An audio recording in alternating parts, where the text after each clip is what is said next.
Dhanava Pranam. Namaste. By the grace of my spiritual master, Sripad Bhaktimadeva Puri Maharaj, I'm reading Śrīmad-Bhāgavatam, Canto 1, Creation, Chapter 9, Text 42. Om Namo Bhagavate Vasudevaya. Tammimam ajam sarirabhajam hridhi dishtitam atma kapitanam pratidrishami vanaikadharkam ekam samadhi gatosmi vidhuta bheda moha. Now I can meditate with full concentration upon that one Lord, Sri Krishna, now present before me, because now I have transcended the misconceptions of duality in regard to his presence in everyone's heart, even in the hearts of the mental speculators. He is in everyone's heart.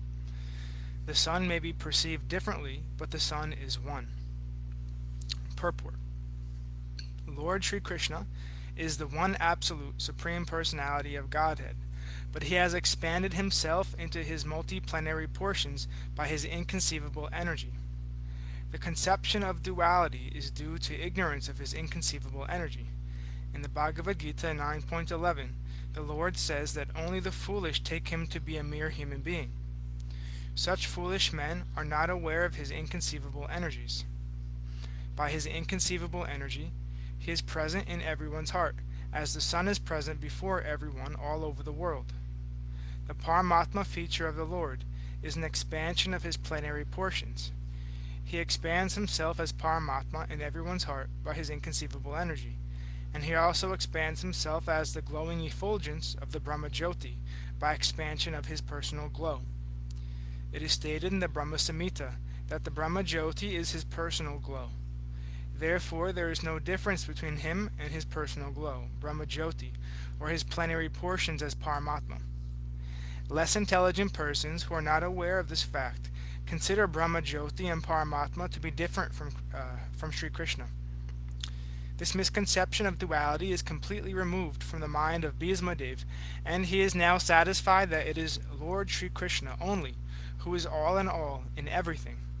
This enlightenment is attained by the great Mahatmas or devotees, as it is stated in Bhagavad Gita 7.19, that Vasudeva is all in everything, and that there is no existence of anything without Vasudeva. Vasudeva, or Lord Sri Krishna, is the original Supreme Person, as now confirmed by a Mahajan, and therefore both the neophytes and the pure devotees must try to follow in his footsteps. That is the way of the devotional line. The worshipable object of Bhīṣmadeva is Lord Sri Krishna as Partha Sarathi, and that of the gopis is the same Krishna in Vrindavan as the most attractive Shyamsundara. Sometimes less intelligent scholars make a mistake and think that the Krishna of Vrindavan and that of the Battle of Kurukshetra are different personalities. But for Bhīṣmadeva, this misconception is completely removed. Even the impersonalist's object of destination is Krishna as the impersonal Jyoti, and the yogi's destination of Paramatma is also Krishna. Krishna is both Brahma Jyoti and localized Paramatma, but in Brahma Jyoti or Paramatma there is no Krishna or sweet relations with Krishna. His personal feature, Krishna, is both Partha Sarathi and Shyamsundara of Vrindavan. But in his impersonal feature, he is neither the Brahma Jyoti nor Paramatma. Great Mahatmas like Bhīṣmadeva realize all these different features of Lord Sri Krishna, and therefore they worship Lord Krishna, knowing him as the origin of all features. Text 43.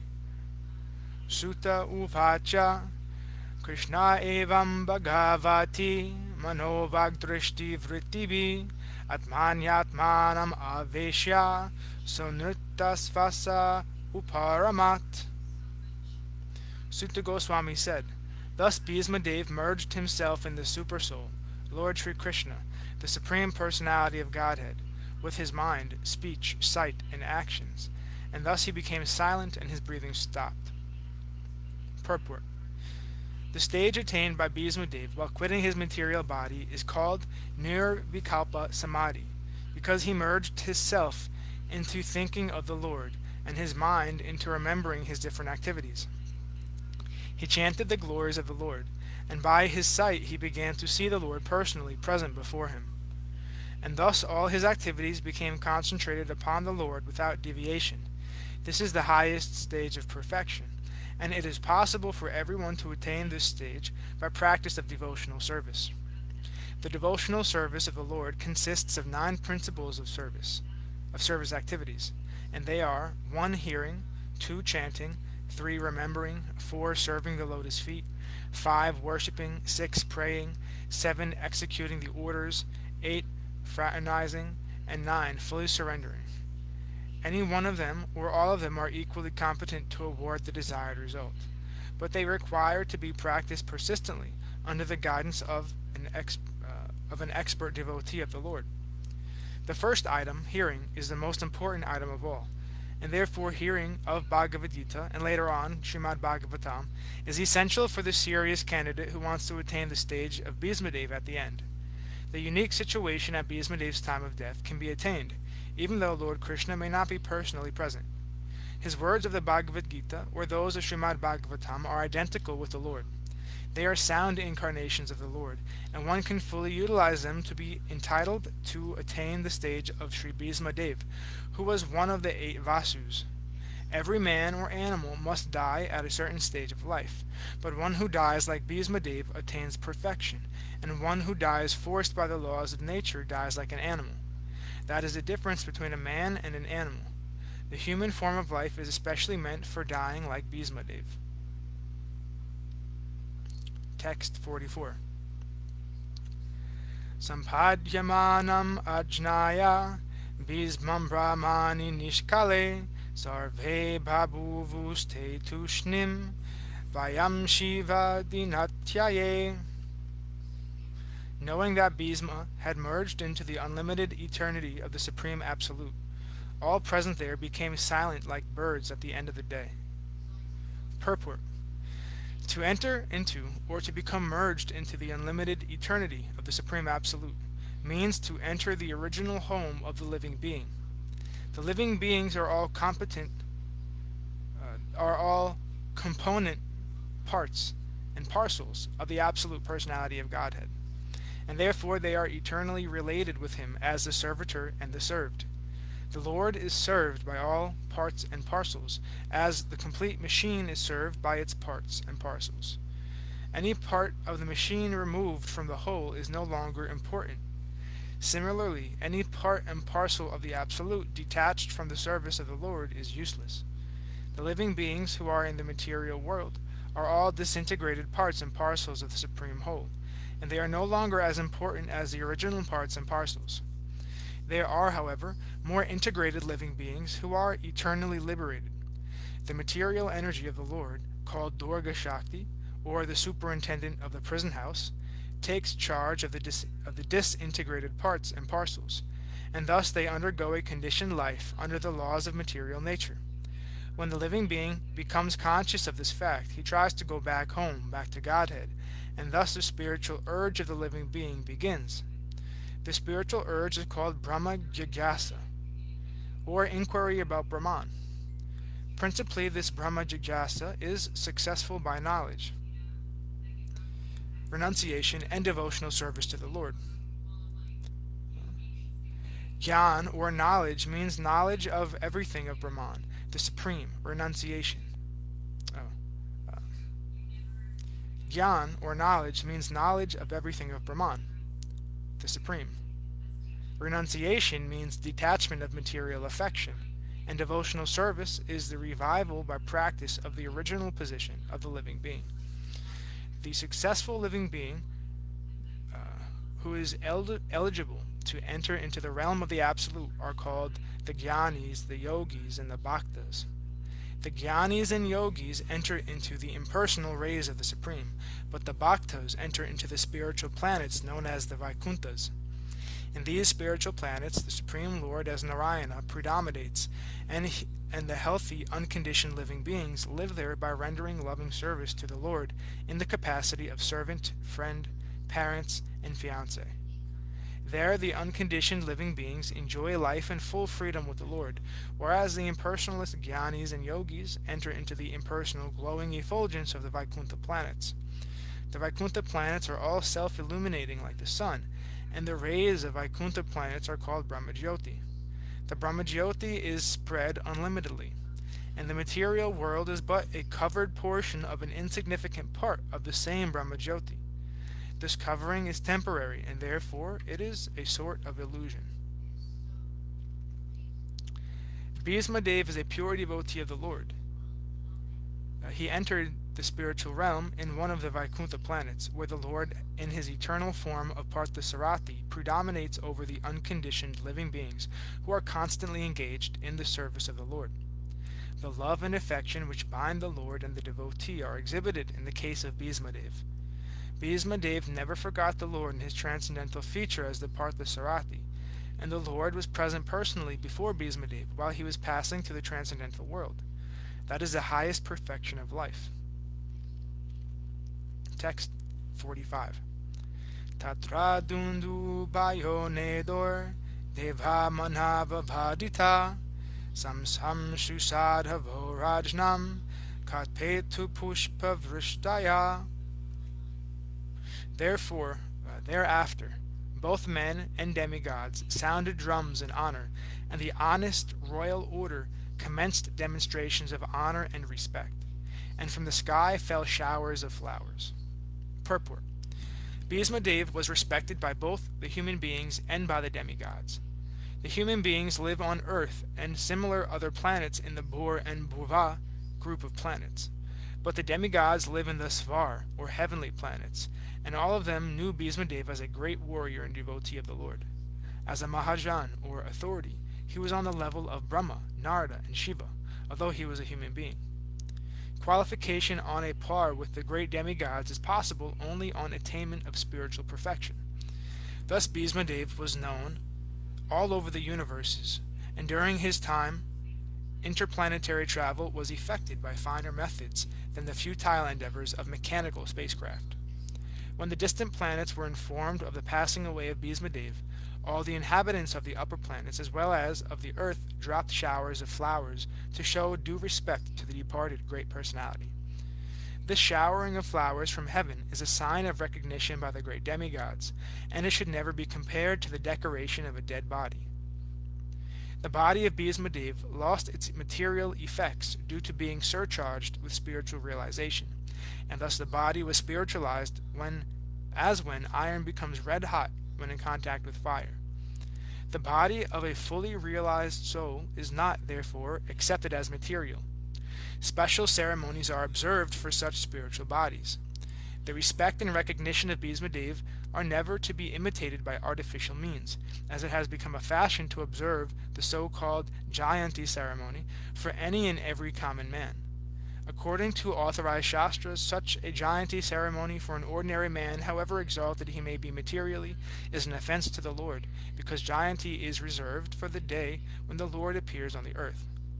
Bhīṣmadeva was unique in his activities, and his passing away to the kingdom of God is also unique. Text 46. Tasya nirharanhadini samparatasya bhargava Yudhishthira karayitva muhurtam dukito bhavat. O descendant of Bhrigu, Saunaka, after performing funeral rituals for the dead body of Bhīṣmadeva, Maharaj Yudhisthira was momentarily overtaken with grief. Purport. Bhīṣmadeva was not only a great family head of Maharaj Yudhisthira, but also he was a great philosopher and friend to him, his brothers and his mother. Since Maharaj Pandu, the father of the 5 brothers headed by Maharaj Yudhisthira, had died, Bhīṣmadeva was the most affectionate grandfather of the Pandavas and caretaker of the widowed daughter-in-law Kunti Devi. Although Maharaj Dhritarashtra, the elder uncle of Maharaj Yudhisthira, was there to look after them, his affection was more on the side of his 100 sons, headed by Duryodhana. Ultimately, a colossal clique was fabricated to deprive the 5 fatherless brothers of the rightful claim of the kingdom of Hastinapur.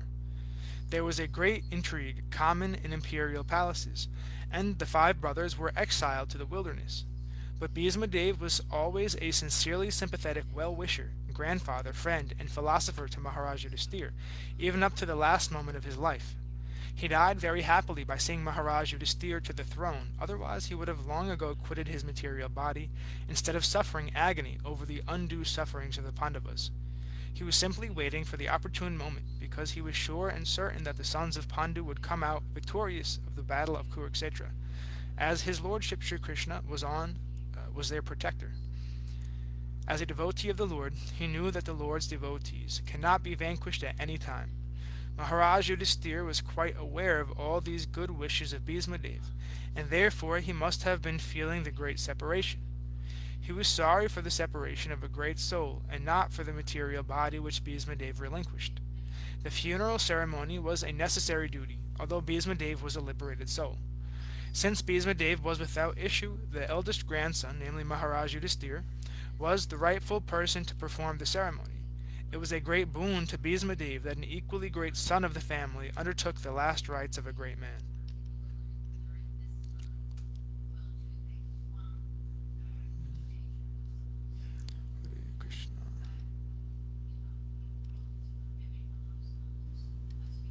Text 47. Tustuvor munayo hrishta Kṛṣṇam tadguya namabi Tataste Kṛṣṇa hridaya Svashraman praya yupuna. All the great sages then glorified Lord Sri Kṛṣṇa, who was present there by confidential Vedic hymns. Then all of them returned to their respective hermitages, bearing always Lord Kṛṣṇa within their hearts. Purport. The devotees of the Lord are always in the heart of the Lord, and the Lord is always in the hearts of the devotees. That is the sweet relation between the Lord and his devotees.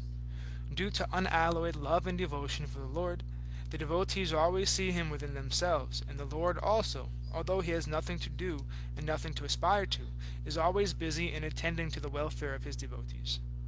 For the ordinary living beings, the law of nature is there for all actions and reactions, but he is always anxious to put his devotees on the right path. The devotees, therefore, are under the direct care of the Lord, and the Lord also voluntarily puts himself under the care of his devotees only. So all the sages headed by Vyasadeva were devotees of the Lord, and therefore they chanted the Vedic hymns after the funeral ceremony just to please the Lord, who is present there personally. All the Vedic hymns are chanted to please Lord Kṛṣṇa. This is confirmed in Bhagavad Gita 15.15. All the Vedas, Upanishads, Vedanta, etc. are seeking him only, and all hymns are for glorifying him only. The sages, therefore, performed the exact acts suitable for the purpose, and they happily departed for their respective hermitages. Text 48. Tato Yudhisthiro gatva saha Kṛṣṇo gajhavayam Pitaram santvayam masa Gandharim cha tapasvinam.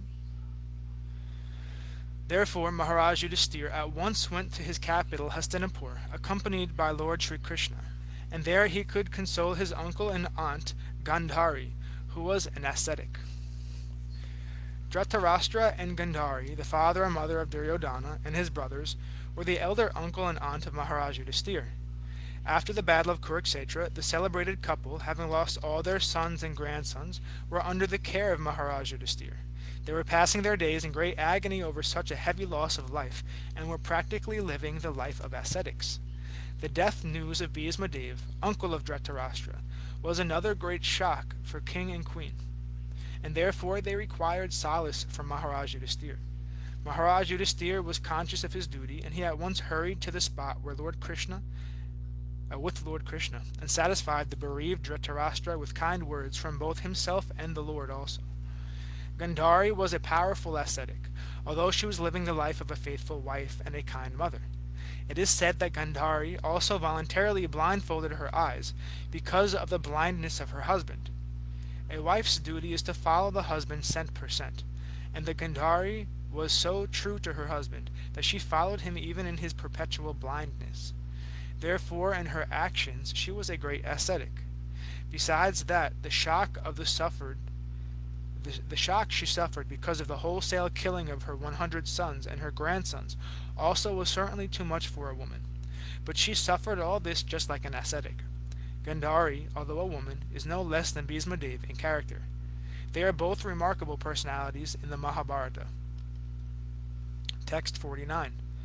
Pitra chanumato raja vasudevanum mudita chakara rajam dharmena pitra paita maham vibhu. After this, the great religious king Maharaj Yudhisthira executed the royal power in the kingdom strictly according to the codes of royal principles approved by his uncle and confirmed by Lord Sri Krishna. Purport. Maharaj Yudhisthira was not a mere tax collector. He was always conscious of his duty as a king, which is no less than that of a father or spiritual master. The king is to see the welfare of the citizens from all angles of social, political, economic, and spiritual upliftment. The king must know that human life is meant for liberating the encaged soul from the bondage of material conditions, and therefore his duty is to see that the citizens are properly looked after to attain this highest stage of perfection. Maharaj Yudhisthira followed these principles strictly, as well as will be seen from the next chapter. Not only did he follow the principles, but he also got approval from his old uncle, who was experienced in political affairs, and that was also confirmed by Lord Kṛṣṇa, the speaker of the philosophy of Bhagavad Gita. Maharaj Yudhisthira is the ideal monarch, and monarchy under a trained king like Maharaj Yudhisthira is by far the most superior form of government, superior to modern republics or governments of the people by the people. The mass of people, especially in this age of Kali, are all born Sudras, basically low-born, ill-trained, unfortunate, and badly associated. They themselves do not know the highest perfection aim of life. Therefore, votes cast by them actually have no value, and thus persons elected by such irresponsible votes cannot be responsible representatives like Maharaj Yudhisthira. Thus end the Bhaktivedanta purport of the first canto, 9th chapter of the Śrīmad-Bhāgavatam, entitled The Passing Away of Bhīṣmadeva in the Presence of Lord Kṛṣṇa. Thus ends our reading for today. We will continue from chapter 10 on Monday. All glories to Om Vishnupad Shripad Bhakti Madhava Puri Maharaj Ki Jai. All glories to Om Vishnupad Srila Bhakti Nirmala Charja Maharaj Ki Jai. All glories to Om Vishnupad Srila Bhakti Sundar Govinda Dev Goswami Maharaj Ki Jai. All glories to Om Vishnupad Srila A.C. Bhaktivedanta Swami Prabhupada Ki Jai.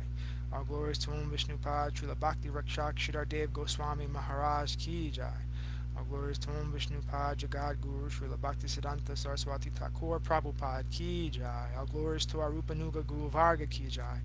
All glories to the worldwide devotees. All glories to the assembled devotees. Bhakti Vrinda Ki Jai. All glories to Shripad Bhakti Niskam Shanta Maharaj Ki Jai. All glories to Shripad Bhakti Vigyan Muni Maharaj Ki Jai. All glories to Navadvip Dham Ki Jai, Mayapur Dham Ki Jai, Nishinga Pali Dham Ki Jai, Ekachakra Dham Ki Jai, Jagannath Puri Dham Ki Jai, Baladev Subhadra Jagannath Ju Ki Jai, Vrindavan Dham Ki Jai, Giri Govardhan Gupta Govardhan Dham Ki Jai, Sham Kund Radha Kund Ki Jai, Tulsi Devi Bhakti Devi Vrinda Devi Ki Jai, Nitai Gora Hari Hari Hari Bol.